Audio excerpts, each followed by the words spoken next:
Hello అందరికీ, నేను మీ సిపోరా Mahe. So రవ్వ లడ్డు తయారీ విధానం చూసేద్దాం. ముందుగా అయితే ఓ పచ్చి కొబ్బరికాయ తీసుకొని సగం వక్కని తురిమి పక్కన ఉంచుకోవాలండి. సో మెత్తగా అయితే తురమాలి, చిన్నగా తురిమి పక్కన పెట్టుకొని పావు కిలో మెజర్మెంట్ చెప్తున్నాను నేను. పావు కిలో రవ్వ తీసుకున్నాను. అలానే చిన్న కొబ్బరికాయ అయితే మొత్తం వేసేసుకోండి తురిమి. సో నేనైతే పెద్దదే తీసుకున్నాను కాబట్టి సగమే వేస్తున్నాను. దాన్ని బాగా కలిపి పచ్చి రవ్వని అలానే ఆ కొబ్బరి తురుముని మొత్తం బాగా కలపాలి. కలుపుకొని పక్కన పెట్టాలి. 15 నిమిషాలు లేదా ఒక 30 నిమిషాలు పక్కన ఉంచుకొని నేను చూపిస్తున్నాను చూడండి. 15 నిమిషాల తర్వాత ఫ్లేమ్ని మీడియం ఫ్లేమ్లో పెట్టుకొని బాగా ఫ్రై చేయాలండి.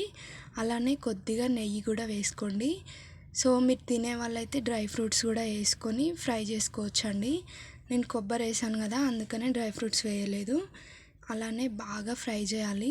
ఫ్లేమ్ అనేది మీడియం ఫ్లేమ్లోనే పెట్టాలి. సో ఫ్రై అయిపోయాక షుగర్ వేయాలి.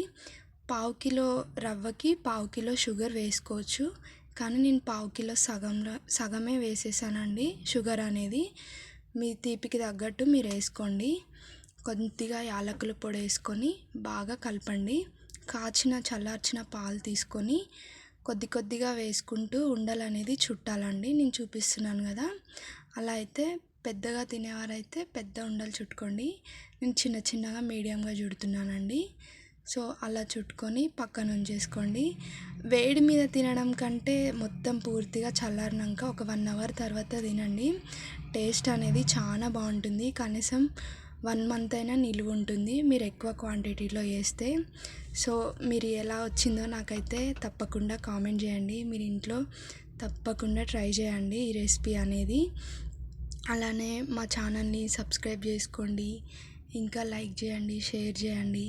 చూపిస్తున్నాను కదా వీడియోలో ఎంత బాగుందో. టేస్ట్ అయితే నాకైతే చాలా ఇష్టం అండి. మీకు కూడా రవ్వ లడ్డూలు ఇష్టమా? కామెంట్ చేయండి.